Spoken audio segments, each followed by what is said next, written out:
मैं कहा लाडले तू बिल्कुल सही कह रहा है, मैनिफेस्टेशन जैसा कुछ नहीं होता है, बिल्कुल सही कह रहा है तू। लेकिन अगर तू ये कह रहा है कि साइंस जैसा भी कुछ नहीं होता है, तो मैं मानूंगी कि मैनिफेस्टेशन जैसा कुछ नहीं होता है। तो क्या तुझे ऐसा लगता है कि साइंस कुछ नहीं है, साइंस एग्जिस्ट नहीं करती है? नहीं ना, तू नहीं यकीन कर रहा ना इस बात पे।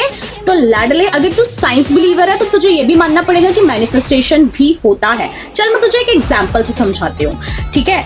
न्यूरो साइंस का और साइकोलॉजी का डायरेक्ट रिलेशन है मैनिफेस्टेशन से, गूगल कर लियो पता चल जाएगा, ओके।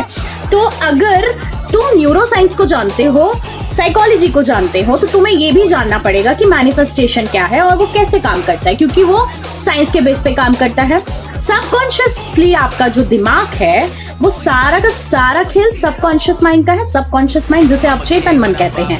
तो अगर आपको पता है कि उसकी पावर क्या है तो आप मैनिफेस्ट भी कर पाओगे। और मैनिफेस्टेशन एक्चुअल 100% सबकॉन्शियस माइंड पे डिपेंड करता है। आपके सबकॉन्शियस माइंड के अकॉर्डिंग ही आपका मैनिफेस्टेशन पूरा होता है, क्योंकि साइंस कहता है सिर्फ सोचने से कुछ नहीं होता, ठीक इसी तरह मैनिफेस्टेशन कहता है कि सिर्फ सोचने से कुछ नहीं होता है। क्लियरिटी और एक्शन दोनों का होना बहुत जरूरी है। Got my point?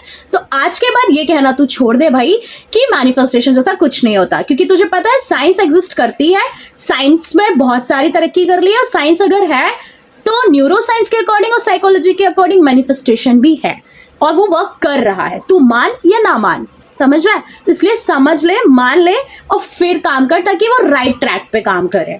Got it? Bye bye.